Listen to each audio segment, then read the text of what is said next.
സിറിയയിൽ നിന്ന് കണ്ടെടുത്ത കൂട്ടക്കുഴിമാടങ്ങൾ വ്യവസ്ഥാപിത ഭരണകൂട ഭീകരതയെ തുറന്നുകാട്ടുന്നതെന്ന് അമേരിക്കൻ യുദ്ധകുറ്റ നിരീക്ഷകൻ സ്റ്റീഫൻ റാപ്പ്. അസദ് ഭരണത്തെ ഹിറ്റ്ലറിന്റെ നാസി ജർമ്മനിയോട് ഉപമിച്ചായിരുന്നു സ്റ്റീഫൻ റാപ്പിന്റെ പരാമർശം. സിറിയയിൽ 1,57,000-ലധികം പേരുടെ തിരോധാനമാണ് ഹേഗ് കമ്മീഷൻ റിപ്പോർട്ട് ചെയ്തിരിക്കുന്നത്.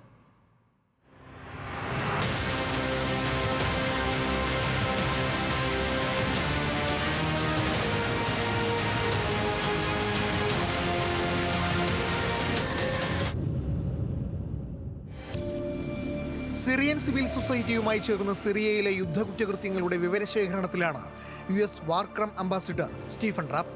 ഡമാസ്കസിൽ നിന്ന് കിലോമീറ്ററുകൾ അകലെ കുതുഫ, നജ്ഹ നഗരങ്ങളിലെ 2 കൂട്ടക്കുഴിമാടങ്ങൾ അന്വേഷണത്തിന്റെ ഭാഗമായി അദ്ദേഹം സന്ദർശിച്ചു.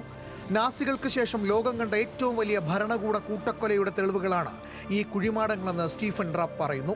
സുരക്ഷാ വാഹനങ്ങളുടെ അകമ്പടിയോടെ വരുന്ന ട്രക്കുകളിൽ നിന്ന് ചാക്കുകെട്ടുകൾ ഇറക്കുന്നത് സമീപവാസികൾ കണ്ടിട്ടുണ്ട്. എന്നാൽ ഈ സമയം പ്രദേശത്ത് അടുക്കാൻ ആരെയും അനുവദിക്കാറില്ല.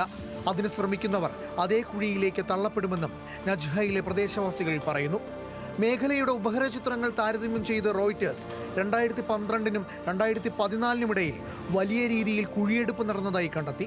2022 വരെ മേഖലയിലെ ഇത്തരം പ്രവർത്തനങ്ങൾ തുടർന്നതായാണ് മാക്സറിന്റെ ഉപഗ്രഹ ചിത്രങ്ങൾ കാണിക്കുന്നത്.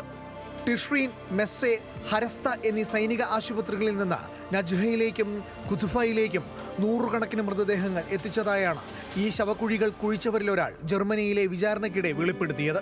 ഒരു കുഴി നിറയുമ്പോൾ മുകളിൽ മണ്ണിട്ട് മറയ്ക്കും. 300 മുതൽ 600 പേരെ വരെ ഇത്തരത്തിൽ മറവു ചെയ്തതായാണ് ഇയാൾ വെളിപ്പെടുത്തിയത്. വധശിക്ഷയ്ക്ക് വിധേയരായവർ, ക്രൂരപീഡനങ്ങളെ തുടർന്നും ജയിലിൽ പട്ടിണി കിടന്നും കൊല്ലപ്പെട്ടവർ എന്നിവരായിരുന്നു ഇരകൾ. മുൻ സൈനിക താവളമായിരുന്ന കുതുഫയിലും നജ്ഹയിലെ ശ്മശാന പ്രദേശവും മൃതദേഹങ്ങൾ മറവു ചെയ്യാൻ തെരഞ്ഞെടുത്തതിലും കൃത്യമായ ആസൂത്രണം നടന്നിട്ടുണ്ടെന്ന് സ്റ്റീഫൻ റാപ്പ് കണക്കാക്കുന്നു.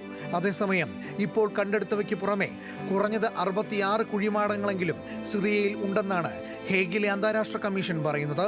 International desk, news Malayalam.